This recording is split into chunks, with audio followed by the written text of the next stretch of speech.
His palm rested just above her hip, a familiar weight in an entirely unfamiliar context. This wasn't a casual greeting, not a shared laugh. It was an intimacy I used to reserve for Sunday mornings, tracing that very curve when the world outside could wait. What if the person you thought you knew best was a complete stranger? He didn't notice me at first. She did. Her gaze flickered, acknowledged my presence frozen behind the ridiculous flute of overpriced fizz I hadn't wanted. Yet she didn't recoil. No shift in posture, no subtle adjustment. Just that same radiant smile directed solely at him, as if I were a phantom, a whisper in the backdrop of her dramatically re-scripted narrative. He leaned in, a closeness that bordered on predatory, certainly beyond professional. She didn't pull away. Instead, her head tilted, a familiar gesture I remembered from 1,000 whispered confessions, 1,000 tender kisses. And then he did it. He kissed her right there, in that sophisticated rooftop lounge, amidst the hollow echoes of forced merriment and exorbitant vintages. A man I didn't know, a stranger, kissed my wife as if it were routine. My voice, when it finally surfaced, was a ragged thread. Aria? She turned, slow and deliberate, as if my sudden appearance were a minor social faux pas, a dropped serving spoon at a meticulously planned banquet. And then she uttered words that branded themselves onto my memory, indelible. You're mistaken. No tremor of panic, no flush of shame, no apology, just a chilling, absolute certainty. You're mistaken, she repeated, dismissing the kiss. My witnessing, my very sanity, as if I were the one fabricating reality. Ready to learn the shocking truth behind such a cold facade? He simply stood there, an unreadable mask on his face. No smirk, no explanation.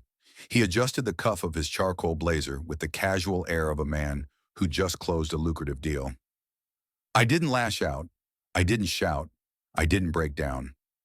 I turned, walked out of that polished room, and rode the elevator down 32 floors, the only sound the frantic rhythm of my own breath. Reaching the bustling street, the city continued its relentless hum. Taxis sped past, people hurried on, laughter drifted from a food truck across the avenue. But within me, a structure had crumbled. Hours later, her text arrived. 3 dots, then a single line. We'll talk at home. That was 5 days ago. She has slept soundly every night since. Me? Sleep has become a forgotten luxury. It's not the image of the kiss that replays endlessly in my mind. It's the instant after. The way her eyes held that blank, pitying expression, as if I were a confused vagrant who'd stumbled into the wrong event. As if I were too delicate for the truth, too insignificant to warrant an explanation. Since that night, the topic has remained an unspoken chasm between us. Not a single word. Believe me, I've tried. But each time I open my mouth, she exhales, her eyelids drooping, as if bracing for another of Liam's inevitable episodes. And each time I retreat, just as I always have. The morning after the gala, she was humming softly in the kitchen, meticulously preparing her artisanal coffee, as if the previous night's events were a dream I'd had alone. She wore the silk robe I'd bought her for our anniversary, the one she'd wrapped herself in when she'd whispered how lucky she felt to be mine. Now it looked like a costume, a prop for someone else inhabiting her skin. I asked, my voice barely a whisper, who was that man? No accusation, no raised tone, just a desperate plea for air in a suffocating room. She paused, turned slowly, and said, are you truly going to do this before work, Liam? As if my pain were an inconvenience, a disruption to her carefully curated morning routine. Here's what no one tells you about emotional gaslighting. That night I checked her phone. I know how that sounds, the ultimate transgression. But when your own eyes bear witness to a reality that is then denied, your mind becomes a desperate, echoing prison. Her messages were meticulously clean, nothing explicitly incriminating. Yet there was a contact saved under Lorcan Sterling, HR. No messages, but a call log. 3 missed calls, 2 outgoing, all on the day of the gala, all within an hour of the kiss. Lorcan. I'd never heard the name in 6 years. HR? She'd always maintained their HR department was entirely remote, rarely interacting directly with her team. Why the clandestine contact? I confronted her that evening. My voice trembled. My hands felt like ice. I know about Lorcan, I managed. She glanced up from her tablet, blinked once, then replied, "You're spiraling, Liam. You should consider therapy." That shattered something inside me. She didn't deny it. She didn't claim I was mistaken. She simply deflected my anguish, pushed it back onto me as if it were a defect within my own psyche. That night she turned her back to me in bed, and I lay there staring at the ceiling fan, wondering how long I'd been sharing a life with someone capable of such a quiet, calculated erasure. The first time I truly saw Lorcan Sterling's face, he was laughing. Not at me, not yet, but at something Arya had said. It was 2 days after the gala, and I'd impulsively decided to show up at her office. I told myself I merely wanted to take her to lunch, to bridge the growing silence between us with a semblance of normalcy. But a deeper, darker part of me craved proof that the man in the impeccably tailored blazer wasn't just a figment of my jealousy and doubt. Her office building, a towering edifice of glass and steel, felt overly polished, an illusion of friendliness. I waited in the sterile lobby for over 10 minutes before she emerged from the elevator. And there he was, beside her. The same man, the same confident smile, the same disconcertingly familiar body language. His hand hovered, once again, just behind her back. Not quite touching this time, but close enough to twist my gut into a knot. In 7 days, your perspective on trust will fundamentally change. She saw me first. Her expression tightened for a fleeting second before being replaced by that public relations smile she reserved for awkward professional encounters. "Oh, Liam," she said, as if I were an unexpected delivery. "What brings you here?" I forced a smile. "Thought I'd whisk you away for lunch." She hesitated, a flicker of something, guilt, annoyance, crossing her features. "I have a critical strategy session," she replied, vaguely gesturing behind her. "It's mandatory." Lorcan finally turned to me. Taller than I remembered, impeccably groomed, his eyes sharp but oddly empty. He gave me a firm nod. "So you're Liam, then? I've heard quite a bit about you." I wish I could say I extended my hand, that I met his gaze like a man. Instead, I mumbled something inarticulate, staring at my shoes like a scolded child. "We should go," Arya said, and with that she brushed past me. No kiss, no touch. Not even a casual, "See you later." They walked toward the back of the building together, leaving me stranded in the gleaming lobby, watching my wife laugh at a private joke that wasn't mine. The elevator doors closed, reflecting my distorted image. I didn't recognize the man staring back. That night I found myself opening our wedding album. I'm still not sure why. Perhaps I was searching for tangible proof that she had ever truly loved me. Her eyes looked different back then, warmer. She used to lean into me in photos. Now she leaned away. I stared at our photo from our alpine retreat honeymoon. Both of us exhilarated on a mountain peak, sun-kissed and foolishly happy. I used to believe that memory could anchor us against any storm, but memories, I learned, cannot compete with the crushing weight of the present, and the present had a name, Lorcan. I tried not to follow her. I truly did. I repeated to myself that space would bring her back, that calm would prove my worth, that security would inspire her faithfulness.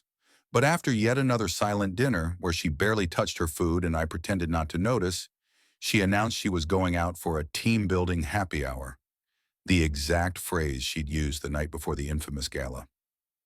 My hands were trembling as I did this, but I couldn't stop myself. I waited 30 minutes after she left, then grabbed my coat, hailed a rideshare, and followed. Not with some sophisticated tracking app, but with the intimate knowledge of a husband. I knew her patterns, the downtown bars her colleagues favored, the ones with live jazz on Thursdays. I found her at the second spot I checked. A chic speakeasy, bustling but intimate. The music soft enough for conversation, the lighting dim enough to cultivate an illusion of privacy. And there she was at a corner table, a glass of ruby red wine in her hand, her lips moving animatedly, her eyes locked onto his, Lorcan's. They weren't touching, not this time, but their chairs were angled inward, close enough for hushed confidences. An empty chair sat between them. I don't know why, but that vacant seat gutted me more than the kiss ever had. It was symbolic, a space that was once mine, now conspicuously empty. I stood at the edge of the room for several minutes, a frozen ghost. What would I even say if I approached? I didn't want to cause a scene, didn't want her coworkers to witness my desperation. So I left again. On the way home, I texted her, "Hope the team event is productive. Be safe." She didn't reply for 3 hours. When she did, it was just, "Thanks. Just wrapping up now." No mention of Lorcan, no guilt, no explanation. That night, I couldn't bear our bedroom. I slept on the living room couch, the television muted, just to avoid the sound of her toothbrush or the creak of our mattress as she climbed in alone. I think I secretly hoped she would come find me, sit beside me, and ask what was wrong, as she used to. But she never came. And when I finally dragged myself to bed around 3:01 a.m., she was curled on her side, facing away, breathing softly as if she hadn't fractured a thing. I lay there, eyes wide open until morning, staring at the ceiling, desperately trying to pinpoint the exact moment I became a stranger in my own marriage. People don't typically cheat in a single, explosive moment. It's far slower than that. A gradual fade, not a sudden fall. Like watching condensation slowly build inside a glass. You can see it happening, but you can't wipe it away without first acknowledging its presence. And sometimes, the one who's fading doesn't even realize they're doing it. Or perhaps they do and simply don't care. Why failure is the key to understanding betrayal. It was the Saturday after the speakeasy incident when I heard her laugh with that unrestrained joy I remembered. Not the polite chuckle she gave me when I forgot to replace the toilet paper roll, but that deep, genuine belly laugh she used to unleash during long road trips or terrible romantic comedies. Only this time, I wasn't the cause of it. I wasn't even part of the conversation. She was in the home office, door ajar, on a video call on her laptop. I was in the hallway out of sight, a criminal in my own home. Her voice was vibrant, alive. She spoke of an inside joke I didn't understand, referenced a nickname I'd never heard her use, and then I heard it, so casually it nearly knocked the air from my lungs. "Oh, Lorcan, you're impossible," she exclaimed, dissolving into laughter again. "Lorcan! There it was, no more hiding." No. He wasn't just some fleeting office flirtation or a one-time lapse in judgment. He was in our house now, in our rooms, in our silence, in the way her voice had brightened when she spoke to anyone but me. She didn't even realize I was home. That was the most agonizing part. I could have walked in, and she wouldn't have altered a single thing. There was no fear in her voice, no hesitation. She was comfortable, too comfortable. I didn't confront her immediately. I didn't storm in demanding answers. I simply walked into the kitchen, turned on the faucet, making enough noise for her to know I was there. Her laughter ceased almost instantly. A moment later, she emerged, holding her phone as if it had betrayed her. "Didn't hear you come in," she said, avoiding my gaze. I nodded. "Sounded like you were having fun." She shrugged. "It's just Lorcan. We were going over Monday's campaign rollout, right? A rollout that apparently required shared laughter and inside jokes. Didn't realize strategic planning involves so much mirth," I said, struggling to keep my voice steady. Her smile faltered, just slightly. "Liam, are we truly going through this again?" I didn't answer. I didn't trust myself to. She let out a tired sigh, kissed my cheek like I was a sickly relative, and went upstairs without another word. I stood in the kitchen, gripping the edge of the counter like it was the only thing holding me upright. But it couldn't. Nothing could anymore. I wasn't just losing her. I was being systematically erased. One call, one laugh, one quiet retreat at a time. It had been building for weeks. The silence, the softly closing doors, the way her eyes darted to her phone screen when she thought I wasn't looking. I kept trying to convince myself it was all in my head, that perhaps I was the problem. Too sensitive, too needy, too uninteresting. But on the second Friday of the month, that fragile illusion shattered in the cruelest, most casual way. Stop! Read this before you ever assume silence means consent. Aria told me she was working late on a client rebranding pitch, said they were ordering Thai food to the office, hammering out details into the night. I offered to bring her something, a small gesture of care. She smiled politely and said, "We'll probably be in the middle of a call. It's chaos." At 7:12 p.m., something deep inside me refused to stay still. I didn't plan it. I just grabbed my keys and drove downtown, forgetting even my socks. I didn't go to her office. I drove to a quiet Italian bistro 3 blocks away. It was the one she used to adore, where we celebrated her first major promotion. She hadn't mentioned it in over a year, and I hadn't thought about it until I was parked outside, staring through the warmly lit windows. That's when I saw her.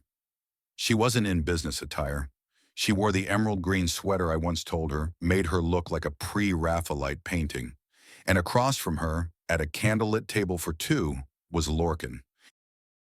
No laptop, no work documents, just wine glasses, pasta bowls, and her familiar tilted smile. I didn't storm in. I didn't cause a scene. I waited outside like a ghost, hands clenched in my coat pockets, the biting cold seeping into my bones. I watched her tuck her sleek bob behind her ear. I watched him lean forward with that same confident posture that twisted my stomach.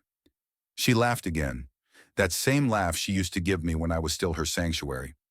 After 20 agonizing minutes, they stood. He touched her lower back again. That damn spot. And when they walked out the front entrance, they didn't see me. I was parked just far enough away to be invisible. She didn't even glance around. I followed them in my car. I know how that sounds. I hate admitting it. But I needed to know if I was still her husband or just a tenant paying rent for the bed she slept in between her carefully constructed lies. Act now or regret not knowing the path to inescapable truth later.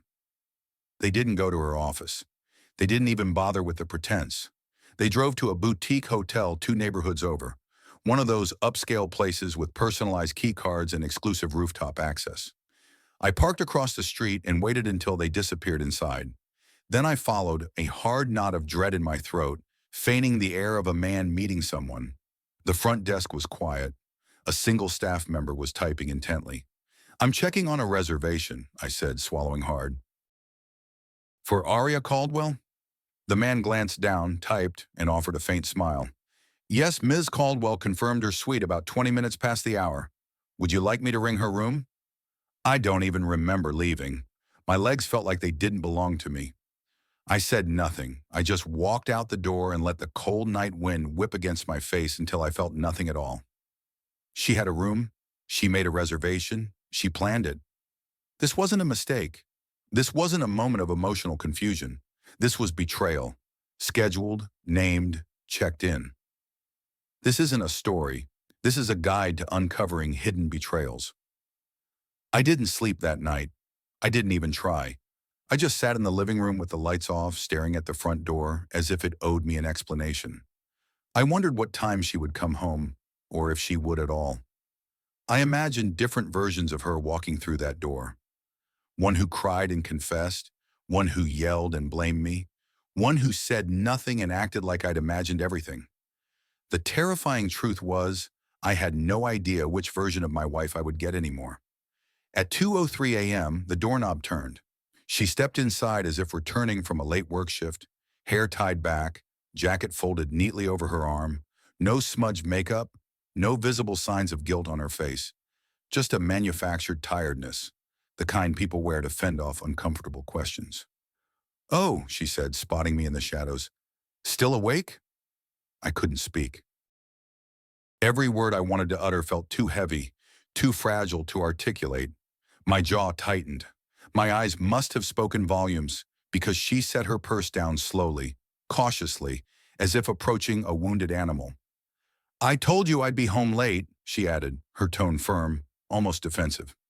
I stood and walked past her, my hand brushing lightly over the console table. She flinched, as if expecting me to raise my voice or throw something. I didn't. I just opened the drawer where we kept spare keys and pulled out hers. It was still warm from her hand. You didn't come from work, I said, not looking at her. She didn't deny it. I turned, holding the key in my palm. You had a reservation under your name, Aria, at a hotel. I was there. I saw you. Her face didn't crumble.